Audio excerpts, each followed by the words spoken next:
তো আজকে সাইকেল চালিয়ে এসে পড়েছি Mollakandi Lalmiya Pilot High School and কলেজের সামনে। এই জায়গাটি কিন্তু একটি পর্যটন কেন্দ্র হিসেবে বেছে নিতে পারেন। মোল্লাকান্দি গ্রামটির ভিতরে সবচেয়ে সুন্দর জায়গা থাকলে কিন্তু আমার কাছে এই জায়গাটি আছে। নদীর পাড়ে এই জায়গাটি থাকার কারণে কিন্তু এই জায়গায় প্রচুর পরিমাণে বাতাস আসতেছে। বিশেষ করে সূর্য অস্ত হওয়ার সময় এই জায়গাটিকে কিন্তু একটু বেশি সুন্দর দেখা যায়। সো এই সুন্দর জায়গাটিতে সাইকেল চালিয়ে কিভাবে গেলাম সব আছে আজকের এই ভিডিওতে। তাই বলবো ভিডিওটি স্কিপ করবেন না, পুরোটা ভিডিও দেখবেন। আশা করি ভিডিওটি ভালো লাগবে। আসসালামু আলাইকুম গাইস, কেমন আছেন সবাই? সকাল বড় নতুন আরেকটি নিউ ব্লগে আপনাদের সবাইকে স্বাগতম। তো আজকে মামাকে সাথে করে নিয়ে রওনা দিয়ে দিলাম কোনো সুন্দর একটি জায়গা থেকে ঘুরে আসার জন্য।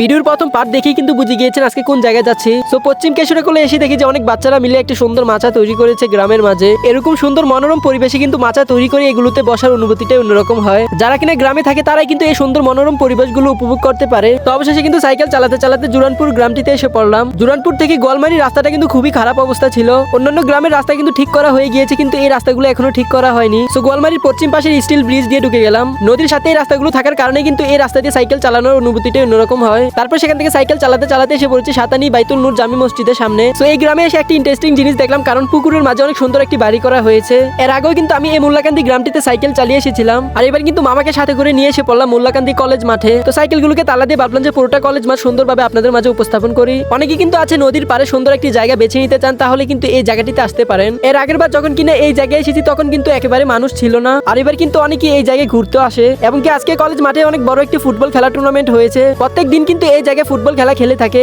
দাউদকান্দির আশেপাশে কোনো জায়গায় ঘুরতে চাইলে এই জায়গাটিতে আসতে পারেন, এবং কি এই জায়গা থেকে ট্রলার দিয়ে কিন্তু ওই পার থেকে ঘুরে আসতে পারবেন। এই নদীটি কিন্তু মেঘনা নদীর সাথে সংযোগ হয়েছে। তো সেই জায়গাটিতে অনেকক্ষণ সময় ঘোরাফেরা করলাম, তারপরে সাইকেল নিয়ে বাড়ির উদ্দেশ্যে রওনা দিয়ে দিলাম। আজকের ভিডিও এখানে সমাপ্ত করছি। ভিডিওটি ভালো লাগলে লাইক কমেন্ট করে যাবেন। আসসালামু আলাইকুম।